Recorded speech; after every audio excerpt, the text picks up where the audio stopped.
Right. Well, hello and welcome. I'd like to welcome you all to the 11th installment of the annual John Thompson Lecture Series. My name is Theo Alden. I'm the Vice President Academic for the St. Thomas More Students Union. So I'd like to thank you all for coming out today, and I'd also like to take the moment to welcome Dr. John Thompson, after who this lecture is named, and his wife Patty Thompson. So some years ago, Dr. John Thompson gave a public lecture hosted by STM that was a way of thanking the college as he entered into his retirement. This lecture was very well received and moved the students on the student union at the time to host a yearly event to commemorate his abundant contributions to STM. The lecture now serves to highlight an individual from the college who the students feel should be recognized for their contributions that continue to transform the academic community housed by this institution. So this year, through careful consultation with many members of the community, I chose to invite Dr. Reese to give the year's talk. As a student, I know there's a special feeling of excitement and eagerness when you connect with a teacher that is so devoted to their discipline and so passionate about helping others to experience the beauty of their field. I've heard countless testimony from students of Dr. Reese's, emphasizing his commitment to their learning in his many years of teaching here. Reese spent much of his formative years in South Asia, where he connected with a profound wisdom provided by the culture of the Eastern tradition. He spent his life growing an understanding of the connections between Eastern philosophies and his own roots in Christian humanism. A sample of what he has gained from this insight will be illuminated in today's talk, which is entitled, "The Wing by Which We Fly to Heaven, the Transformative Knowledge That Unifies Heart and Mind." And Professor Reese will go on to explain why he chose that title in the talk. Reese has been the recipient of 2 distinguished teaching awards through both the University of Saskatchewan and through St. Thomas More College. He's also the author of a great number of publications. Among them, he's particularly proud of his contributions to the book Bush Dwell. So I'm sure you've all enjoyed hearing me speak, but unfortunately this is not the Oliver Lecture Series. So without any further ado, I'd like you all, please help me in welcoming a great friend of STM and an integral member of our community, Dr. Reese.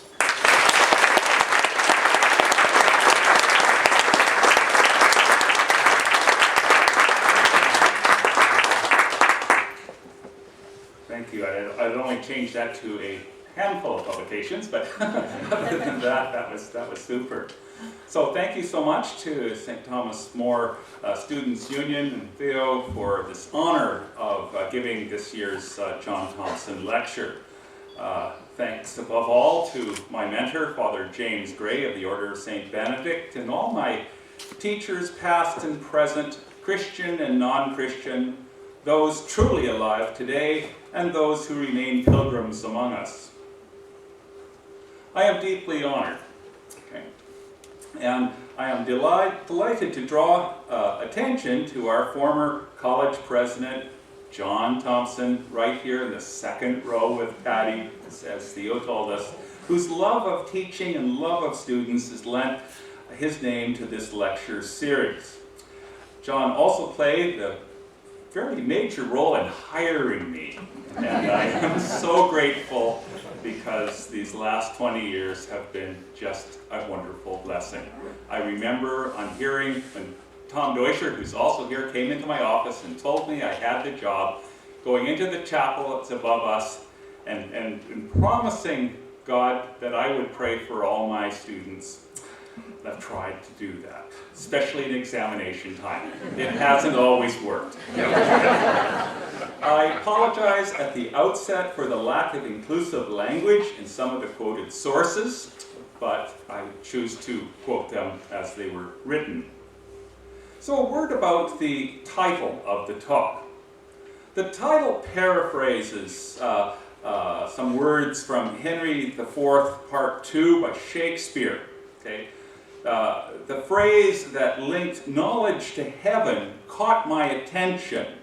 Where knowledge today is usually divorced from popular discourse about religion and even spirituality.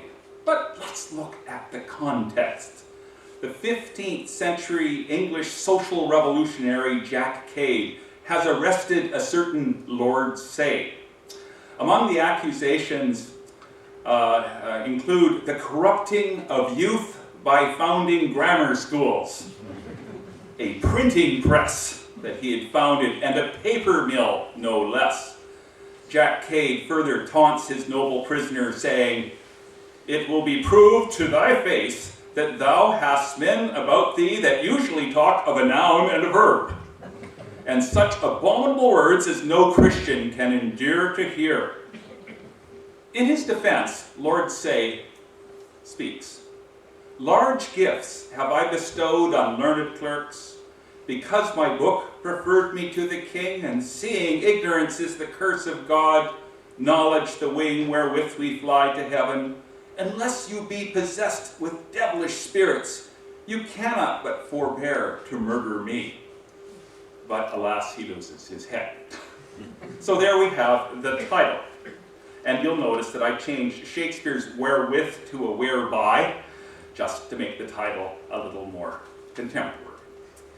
Shakespeare's audience would have had no problem seeing the connection between knowledge and heaven made by Lord Say. Even as late as the mid-17th century, the great Czech educator and Protestant mystic John Amos Comenius once described heaven as that university which is everlasting. A phrase that to most modern students is deeply perplexing. In a world where the university and knowledge gained therein are more a wing by which we fly to mammon, that is, to the treasure upon the earth where moth and rust doth corrupt, where thieves break through and steal, that Jesus warned us against. But we seek a different kind of knowledge and a different kind of treasure, for where your treasure is, there will your heart be also. Now, my old school back in Edmonton, Alberta, has, still to this day, they haven't changed it, as far as I know, the motto, "Ut qui minstrat," as one who serves. Now, while I never graduated from high school, that's another story, and I entered university as a probationary, mature student at the ripe old age of 19, I did manage to learn some Latin and something of the Vulgate Bible, and so I could put the motto in its context. It's taken from the Gospel of Luke, chapter 22-27. "For who is greater, he who sits at the table or he who serves? Is it not he who sits at the table? Yet I am among you as one who serves." Jesus as one who serves. What has this attitude of service to do with knowledge? St. Paul, whose classical education and rabbinical training, and above all his love for the risen Christ, provides a unique insight into Christ and makes this connection in his letter to the Philippians.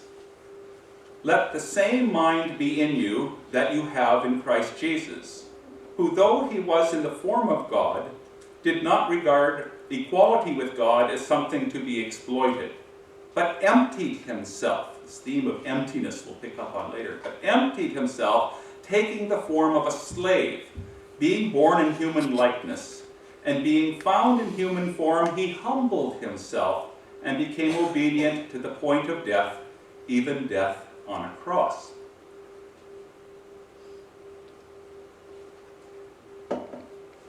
In our modern academic culture, we have, for various historical and cultural reasons, fallen into such reductionist notions of mind and knowledge, such that these terms indicate not much more than brain activity and technical know-how. Mind as consciousness, as awareness, and especially as that loving awareness at the heart of us all, such a view seems painfully subjective and intensely personal, not the kind of thing to be talked about in polite company. And yet, we intuit something of goodness, truth, and beauty in the life and words of Christ. And for those who care about such things, we know somehow that they are neither relics of the perfervid imagination of past pre-scientific ages, nor understood by those so vocal in their claims to be, their claims to Christian truth. We all know those.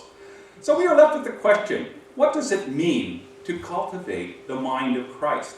What does it mean to empty oneself, to humble oneself, to take up one's cross, obedient to the point of death? What is the mind of Christ? One of the problems with the language and texts of one's own religion and culture is that the words and stories become too familiar.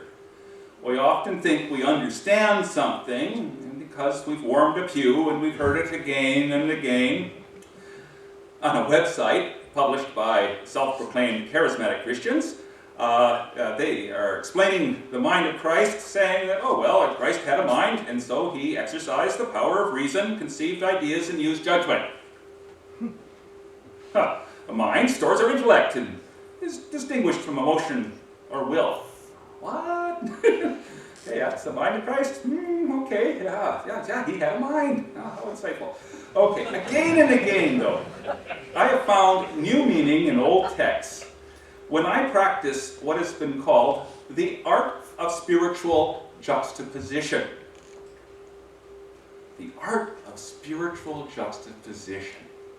Wow. This is the art of finding spiritually significant texts from different traditions as well as one's own, so that that set into relief each other's truth and their common truth as an evocation from their very contrast. Whew. Well, that's not from me, that's from Marco Polo, that great French mountaineer who passed from scaling the Himalayas to the mysteries of Tibet and then back again. Okay. To practice the art of spiritual juxtaposition, in his view, could help to open what he called the heart's eye, that faculty of intuitive intelligence, as opposed to our modern Western brain's eye, which reasons and analyzes but never actually sees. The Buddhists have a word, bodhicitta, to which our art of spiritual juxtaposition may be applied, and it might help us a little bit to intuit what is meant by the mind of Christ. Tibetan Buddhists take bodhicitta to be the very heart of their teaching. You train in bodhicitta, you become a bodhisattva. As a bodhisattva, you are able to work for the liberation of all sentient beings until every single one enters nirvana. And you don't quit until everybody enters nirvana. Interesting. Anyhow, bodhicitta doesn't translate easily into English. It comes from two words in Sanskrit, the classical language of India, cognate with Greek and Latin and of even greater antiquity. The Sanskrit language was already ancient in the 5th century BCE when the Buddha lived and taught in northern India and Nepal, and it remains a sacred language to Hindus and Buddhists. This word, bodhicitta, that we will be exploring, speaks to their confidence in the basic goodness and infinite potential of us all, especially those born into the human condition. The condition they affirm is the most desirable for spiritual progress. When Christians enter into close dialogue with Buddhists about bodhicitta, the teaching from Genesis comes immediately to mind. Well, what teaching? Well, of course, the teaching that we are created in the image and likeness of God. And we're animated by the very ruah, the very breath or spirit of God, in our wonderful myth where God blows this into the man of clay and he becomes Adam and Eve. Right? Such a divine birthright means participation in divine freedom. And somehow at that time of beginnings, we exercised our terrible gift in such a way as to fall into a profound ignorance regarding that divine exemplar of our humanity in whose image and likeness we were created. From St. Paul, we learn that this exemplar is none other than the eternal Christ, whom he describes as the image of the invisible God, the firstborn of all creation.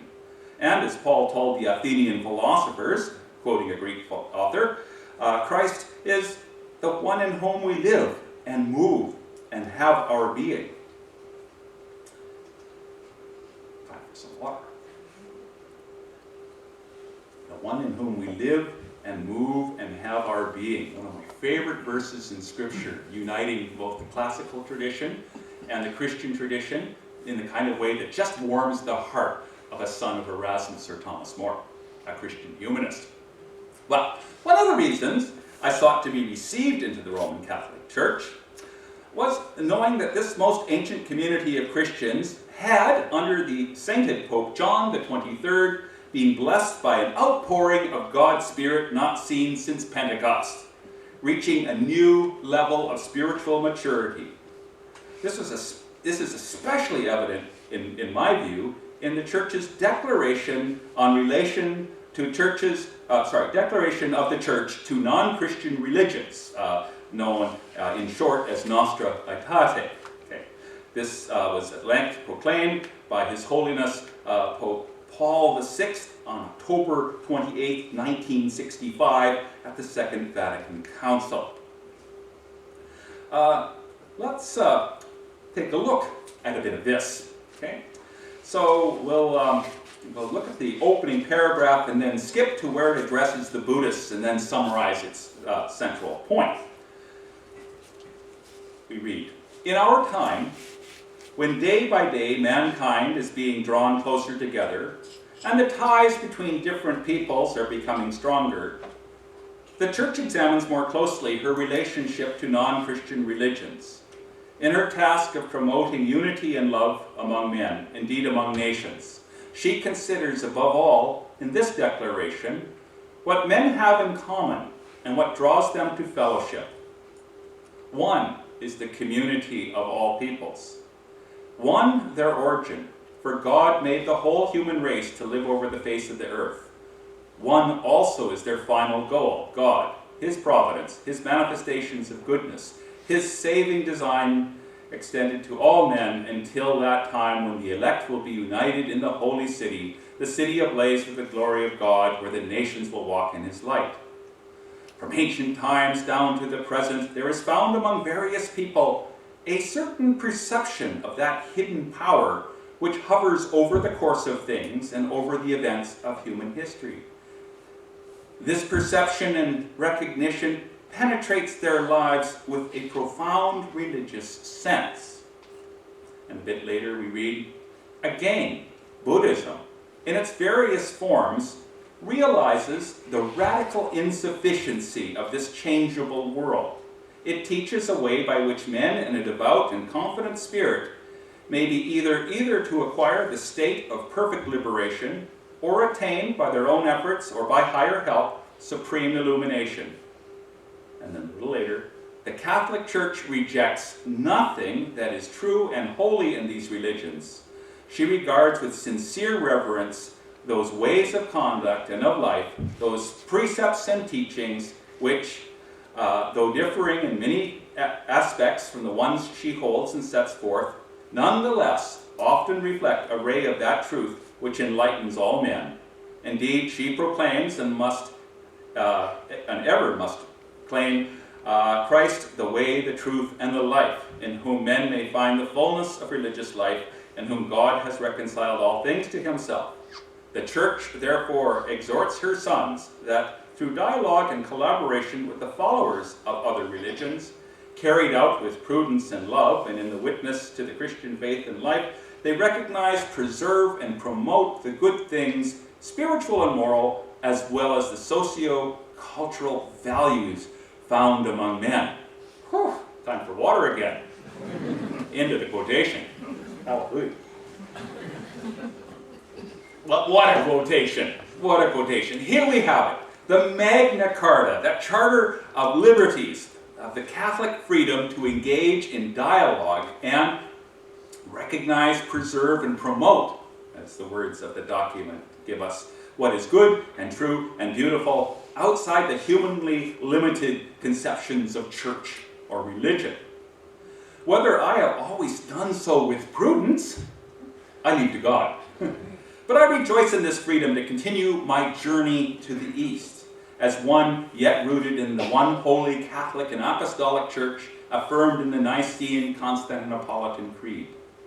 Now, let's return to bodhicitta as the antidote to spiritual ignorance, that true transformative knowledge, the wing whereby we fly to heaven. For bodhicitta translates as the noble heart-mind.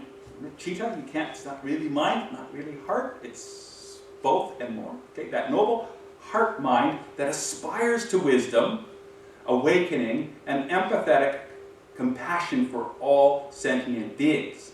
See, that the heart-mind's aspiration is not just for a personal wisdom or a personal salvation, but to become a being for others forever. Okay. Another translation of bodhicitta is the mind dedicated to enlightenment. Okay. It's often discussed as the perfection of human potential in the perfect marriage of wisdom and compassion. But we'll unpack that. Okay, so compassion, or karuna in Sanskrit. Compassion is not the same as pity. Okay. So we've got to think of compassion with a great big C, an ocean of compassion perhaps. Boundless compassion, to be cultivated and directed without partiality towards all. For Christians, we think of Jesus and how in the midst of his dying, he prayed for the very ones who hated him so much. Boundless compassion. And this he exemplified the love of God revealed in Scripture as having no partiality, sending the rain of his blessings on the just and the unjust. Loving one's enemies as one loves one's friends and oneself is of the essence of karuna, compassion. And meditating on compassion will take the Christian back again and again to comparable teachings in the Bible. And in fact, when those teachings come up in the Bible, they will be particularly, you think, wow, this is reminding me of something. And you think, oh yeah, it reminds me of, compassion. And similarly, when you're reading Buddhist scriptures, you'll think, this reminds me of something. And you think, my goodness, it reminds me of Jesus. Right? The Tibetan Lama, Dilgo Khyentse, once taught, with compassion constantly in mind, we should perform every positive act. Even the offering of a single lamp or the recitation of a single mantra with the wish. Okay, and this is the thing with bodhicitta. It's not just, compassion, but this wish. What? Wish for what? That it may benefit all living creatures without exception. Here is a most generous wish. But wishes alone can't accomplish lofty goals.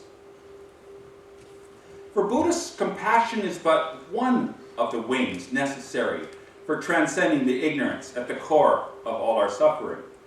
Compassion is considered as part of the method aspect, which needs to be balanced by another wing, the wisdom aspect. Now the sexy part. One of the things that shocked Western travelers to Tibet and Nepal, and still does, is the symbolic depiction of these two aspects as a couple in blissful union. You find it everywhere on temple sculptures and spiritual paintings, and certainly gained my attention as a 12-year-old boy back in 1968. In that same year, and near the same places, the 53-year-old Thomas Merton, if you don't know Thomas Merton, he was that great American Trappist monk whose 7-story mountain, the story of his conversion made him the darling of American Catholics, at least for a while. But at age 53, he was in Asia. He was on his journey to the east. Okay? Anyhow, the 53-year-old Thomas Merton immediately grasped what was depicted in this sacred sexual art, and that it was no more or less scandalous than the scriptural depiction of Christ as the bridegroom of the church, or the lover of the soul. We're just so used to hearing in Catholic spirituality, this is spiritual bridegroom, la la la la la, and we don't really kind of unpack it because, it's kind of uncomfortable. Well, the Tibetans unpack it. Okay, anyhow, perhaps such silliness in the presence of the spiritual uses of sexual symbolism is why the ancient rabbis and the great church father Origen of Alexandria once suggested, I indeed demanded, that reading the Song of Songs, or Song of Solomon, be restricted to those over the age of 30. Okay, back then, quite a ripe old age. Anyhow, compassion, as mentioned, pertains to the method aspect of bodhicitta. Okay? It's what Christians might call the way. Jesus revealed himself as, I am the way, the life, and the truth. So the way, suggests method. Okay? And of course, the way is a way of compassion. Okay? Hindus would recognize this method aspect as upaya, the skillful and correct means of accomplishing a spiritual goal. Okay? So you have this great aspiration, right? And then you need the means. Okay? So, the method wing involves compassion and compassionate activity. What then constitutes the wisdom wing? What is it that Christians might call the truth? One recalls Christ's promise that his Spirit would lead us into all truth and that the truth will make you free. With reference to the wisdom wing, we do well to consider what the Buddhists call prajna, the wisdom of discernment, the diakrisis to you Greeks out there. Both Christians and Buddhists use the sword image for this kind of wisdom as a symbol of discriminative wisdom. Okay? And recall a passage in the letter to the Hebrews where it describes the Word of God. Okay? It's active and alive, living and active, sharper than any two-edged sword, piercing until it divides soul from spirit, joints from marrow. It is able to judge the thoughts and intentions of the heart. Okay? So we have this prajna, this discerning kind of wisdom. Prajna, the wisdom of discernment, provides the insight to penetrate the very nature of reality. One of the great insights of the historical Buddha was what we take to be concrete reality. When people say, this is what's real, they usually pound something quite solid, right? Concrete reality. He said that most often, it's, we live in illusion. That the things of time and space will are always changing and will always pass away. Okay? They're not absolute. Okay? What was so concrete yesterday is a little bit hard to recall today. What seemed absolutely solid a year ago seems like a dream poorly recalled in the morning. What prajna reveals is that next level of wisdom, the emptiness of phenomena. With the advent of modern physics, and even high school, right, gives us some of that, right? The advent of modern physics, the Buddhist teachings on relativity and emptiness of phenomena are easier for us to understand in the West than ever before. Okay?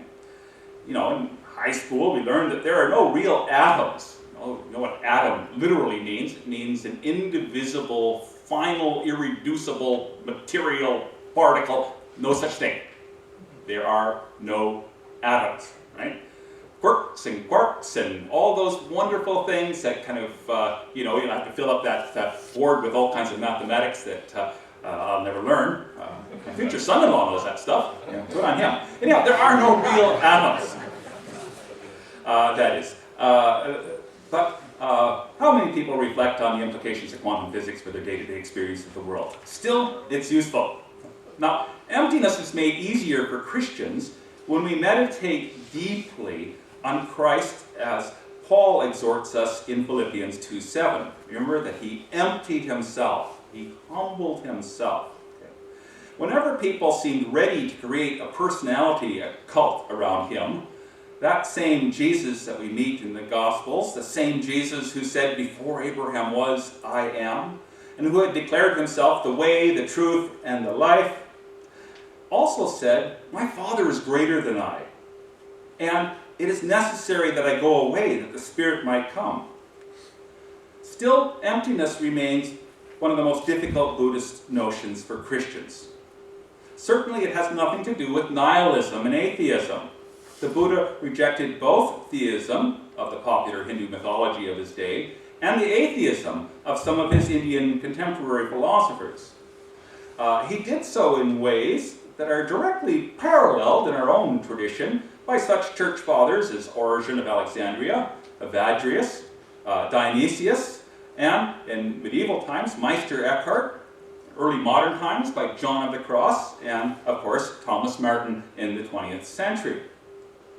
For Buddhist emptiness, it's also useful to consider the good old AA slogan, let go and let God. Beyond our most cherished concepts lies a mystery that transcends our current state of consciousness. Remember Albert Einstein, who said the problems of the world today cannot be solved at the current level of consciousness. It's really strange that Albert Einstein had all kinds of profoundly spiritual things to say that you never hear. We're all, E equals mc squared, and then we got the bomb, and then we beat the Japs. But do we ever hear that Einstein deeply regretted what had happened with his formula, and for the most part was a man not only of sublime intellectuality, but actually that true knowledge, right? So Einstein, look at Einstein, hey, look at his spirituality sometime. You'd be amazed. Look at the spirituality of some of our best physicists. That hard-nosed, Victorian materialism is dead among those people who study those sorts of things. Anyhow, so, beyond our current state of consciousness, reflection on emptiness helps clear away our mental clutter. All that grasping at lesser goods of time and space, all that ham-fisted conceptualization, all these things here today and gone tomorrow. It's sobering toward the end of one's life to reflect that all we think we own and love in time and space will be gone forever. That good old saying, you can't take it with you. Very, very true. But we might also reflect that in addition to our material goods and social relations, much of what we think of as me, myself, and I, my wonderful personality, etc., is as transitory as the body one will leave behind. Bodhicitta is not an idea to be understood so much as a life to be lived. It speaks of our wholeness. For philosophers, one might think of it as heart-mind. Heart, mind. Try to make a loan word out of it, I suppose. A whole greater than the sum of its parts, as the reconciling synthesis and resolution of tensions of mind or heart taken alone. But at this point, we must beware. Oh, big warning, flashing lights. Especially as academics, with our tendency to gather and store vast quantities of data and think we have knowledge. What is that? What did the poet say? Alexander Pope spoke of the bookful blockhead, ignorantly read, with loads of learned lumber in his head. I think my family has met a few bookful blockheads right in the living room. Yes. Let's consider what that great mountaineer and spiritual pioneer of the early 20th century I already alluded to. What did Marco Pallas have to say to academics on this score? He wrote, "A too predominantly abstract presentation of theological truth is dangerous, inasmuch as this can too easily degenerate into mere philosophizing, into a mental art for art's sake. A theology offered without its concurrent means of active verification in the soul, that is to say, as an isolated wisdom, without the other wing, without compassion, as an isolated wisdom, will at its best lead the mind to an intellectual dead end. At worst, it will engender its own opposite." Well, you've been warned. In the spirit of spiritual juxtaposition, let's also consider what the 19th century Scottish Protestant author and mystic George MacDonald had to say about the Christian way of life and the words of Jesus. And if you don't know George MacDonald, it's useful to know that although C.S. Lewis never met him, because he was dead before Lewis was interested in the kinds of things that MacDonald wrote about, nevertheless, C.S. Lewis acknowledged George MacDonald as what in the East we would call his guru, or lama. Okay? Although I would say that Lewis's attempts to remain painfully orthodox within the Anglican Communion somewhat clipped his wings. And I'd say, for the best of Lewis, go back to MacDonald. But that's just me. Okay. Anyhow, what does George MacDonald have to say? And this one I'm going to take some water and read really, really slowly, because if you get nothing out of today's lecture, this is it. MacDonald speaks to us with the clarity that contemporary Christian Buddhist dialogue maybe doesn't have yet. So this is what MacDonald has to say. It is to the man who is trying to live, the man who is obedient to the word of his master, that the word of the master unfolds itself. And of course, for MacDonald, the master is Jesus. When we understand the outside of things, we think we have them. The Lord put things in subdefined, suggestive shapes, yielding no satisfactory meaning to the mere intellect, but unfolding themselves to the conscience and to the heart, to the man himself in the process of life effort. According as the new creation, that of reality, advances in him, the man become able to understand the words, the symbols, the parables of the Lord. For life, that is action, is alone the human condition into which the light of the living can penetrate. Life alone can assimilate life, can change food into growth. Well, I've been playing with that one for the last 35 years, and I'm not at the end of it. From the above, we get a better sense of how important it is to train what we call the mind and what we call the heart at one and the same time. How valuable a notion of heart-mind, or bodhicitta, really is. Of late, meditation and mindfulness have become the focus of academic study in some quarters. Some of the fruits of this research strongly indicate that, quote, heart and mind learning are highly interconnected, and that improving children's social and emotional skills directly benefits their ability to learn and apply cognitive skills. Whoa, okay, that sounds promising.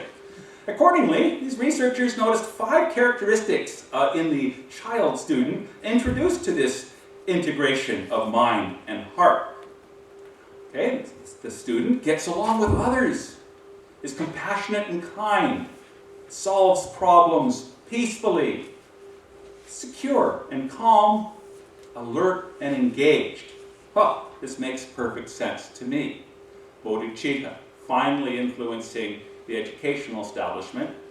They do the research, and lo and behold, wow, heart and mind. Good thing for kids, good thing for us all. Okay. Seeing through the illusions of selfishness, discovering compassion for the reality of our neighbor's suffering, which turns out to be quite as intense and real as our own, we become indeed as one who serves. Cultivating bodhicitta beyond all concepts and intellectual limitations. Okay? In that spontaneous, objectless compassion that arises and benefits everyone. Okay, last part.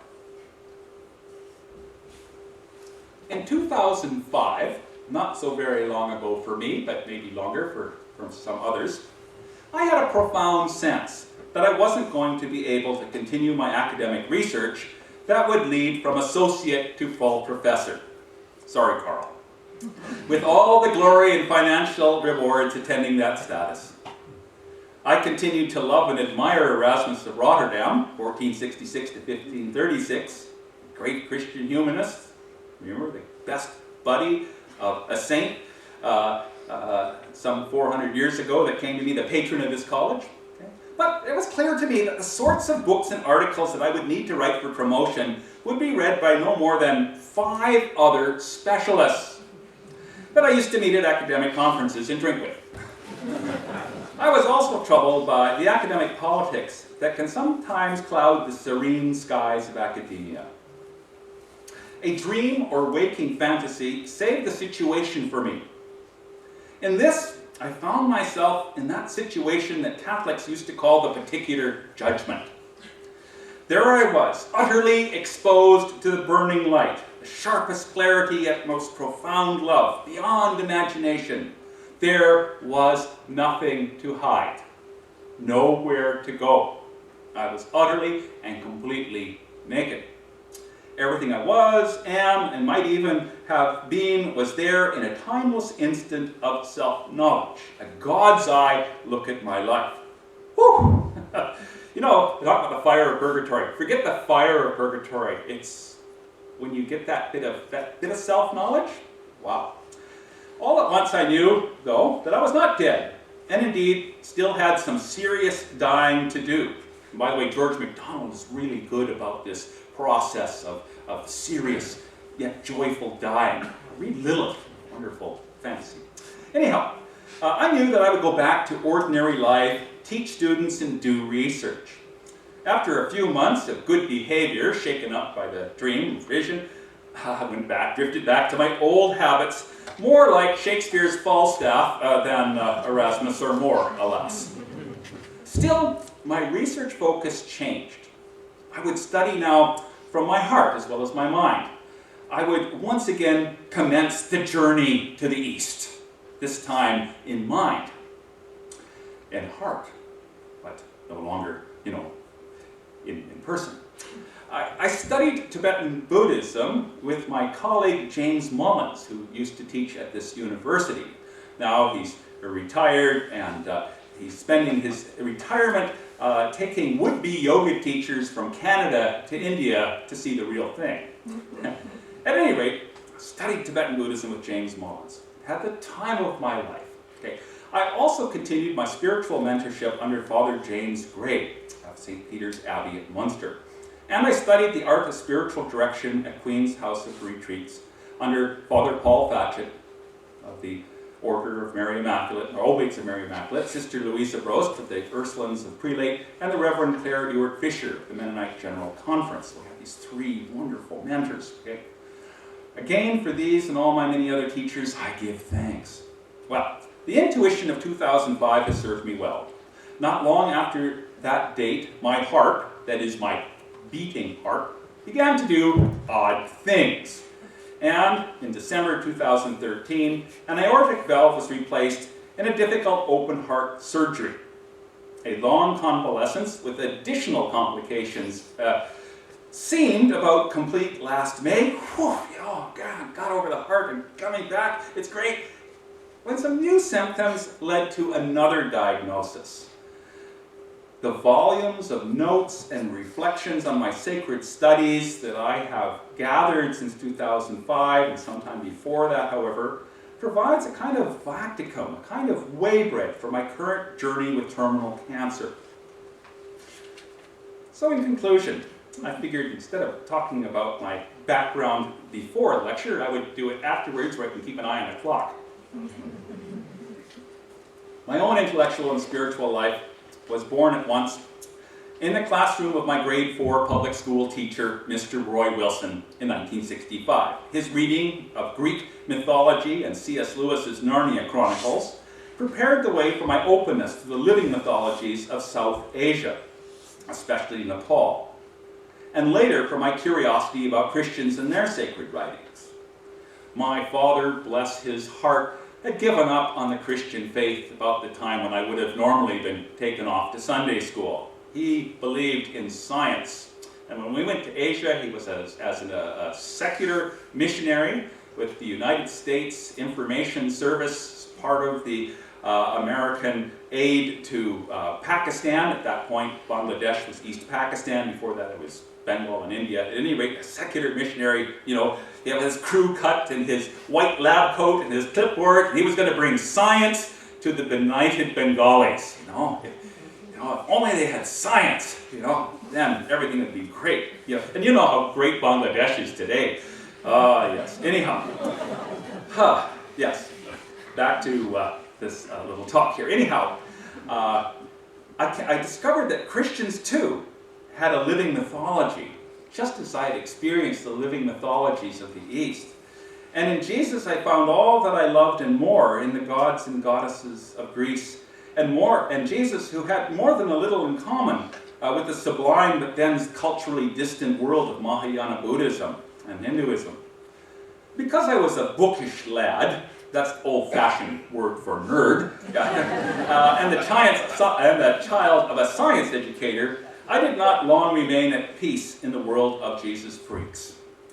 A sabbatical trip with my family to Great Britain, with much European and Mediterranean exposure, led to my desire to embrace the Christianity with the deepest cultural roots. And so we're back to my becoming a Catholic. And we talked about how excited I was by Vatican II.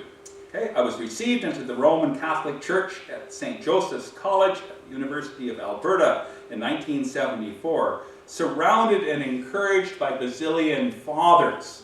Okay? It was so wonderful to go later to Toronto. What did I find? Basilian fathers. And when I came to St. Thomas More College, what did I find? Basilian fathers. And Father Ron Griffin is still with us, and we are so grateful for that. At any rate, these Basilian fathers were wonderful people, introducing me to Christian philosophy, but by way of the pre-Socratics, Socrates, Plato, Aristotle. That was a wonderful, wonderful preparation. Father Gordy MacDonald had all kinds of books about Zen Buddhism in his office. And thank goodness he was around so he could write a letter to the Catholic School Board attesting to what a good Catholic teacher I would be. He said, Reese gravitates to the better books on my shelf. And left it at that. My very positive encounter with Buddhism as an adult was affirmed by my personal discovery of the Asian Journal of Thomas Merton, okay, whose own journey to the East had coincided with the completion of my years in Asia in 1968. All would that we could have crossed paths, but we didn't. The man was electrocuted in his bath in Bangkok, Thailand in December of that year. Well, he'd written a poem about being destroyed by fire. Yeah. One of my favorite pictures of Thomas Merton is that taken of him in his Trappist monastic habit, standing together with His Holiness the 14th and still current Dalai Lama in Dharamsala, India, in the foothills of the Himalayas, where the Tibetan refugees had come to settle thanks to the generosity of the government of India. Although, as I said, Thomas Merton died not long afterwards in Thailand, Merton's exposure to non-Christian monasticism, especially that of the Tibetans, helped him to rededicate himself to his religious vocation. And he hoped to make a long retreat, possibly of that 3-year, 3-month, 3-day Tibetan variety. He was pumped. He was excited. Okay? He would explore the spiritual riches of Tibetan Buddhism in the spirit of Nostra Aetate and the Second Vatican Council. I was delighted to read, not so very long ago, that Pope Francis himself praised Thomas Merton to Merton's American critics, and let it be known that he wishes Merton's writings to live among Catholics today. Of course, in affirming Merton, our Pope affirms Nostra Aetate, and in affirming Nostra Aetate, he returns the Church to its greater ages, when Christian theology had been able, as Alan Watts once wrote, to embrace and absorb alien systems, much to its own enrichment. In fact, every advance in Christian theology has involved the absorption of an alien philosophy. We think of Origen, Clement, and St. Augustine, and their debt to Platonism and Neoplatonism, and of Thomas Aquinas and his debt to Aristotle. Aquinas is great on a good day. It's not too much to predict that the next great step in Christian theology will be due in part to the absorption of the best we find in Vedanta Hinduism, Buddhism, Taoism, Sufism, all of which are profoundly mystical religions. So, we're at the end, almost. The glass of water's finished, that's usually a good sign. So let's go back to the Bard. Let's go back to Shakespeare.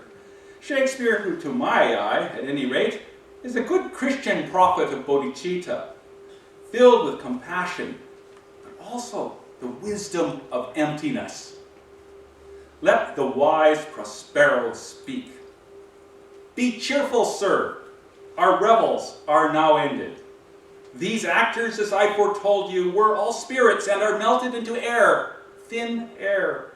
And like the baseless fabric of this vision, the cloud-capped towers, the gorgeous palaces, the solemn temples, the great globe itself, yea, all which it inherit shall dissolve.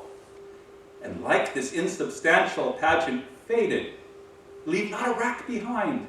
We are such stuff as dreams are made on, and our little life is rounded with a sleep. Thank you.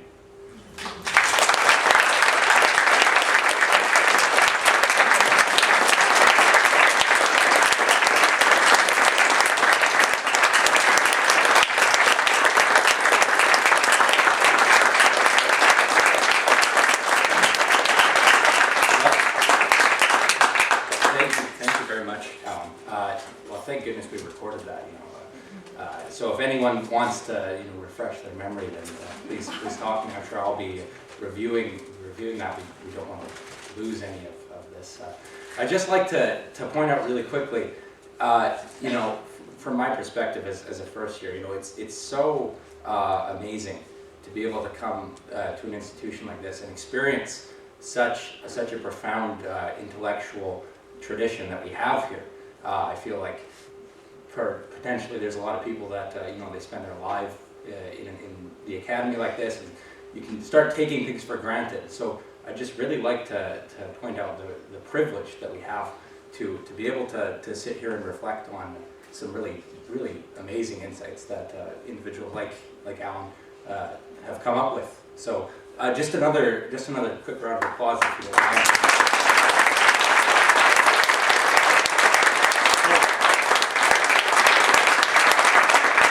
I'd like to present a small token of our appreciation from the St. Thomas Students' Union here, if you don't mind. If Brooke Kinkart. Oh, there. So, That's wonderful. Okay, well, I hear there's a... Yeah, so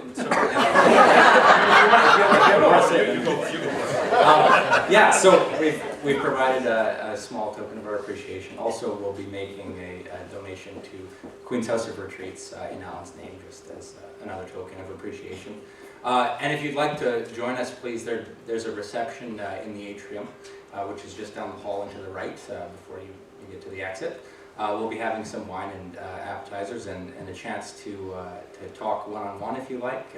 If you have any questions or things you'd like to clarify. I've been told that Alan would be more than happy to I'll put these in the office first. For sure, yeah. All right, well, thank you, and hopefully we'll see you all in the atrium then.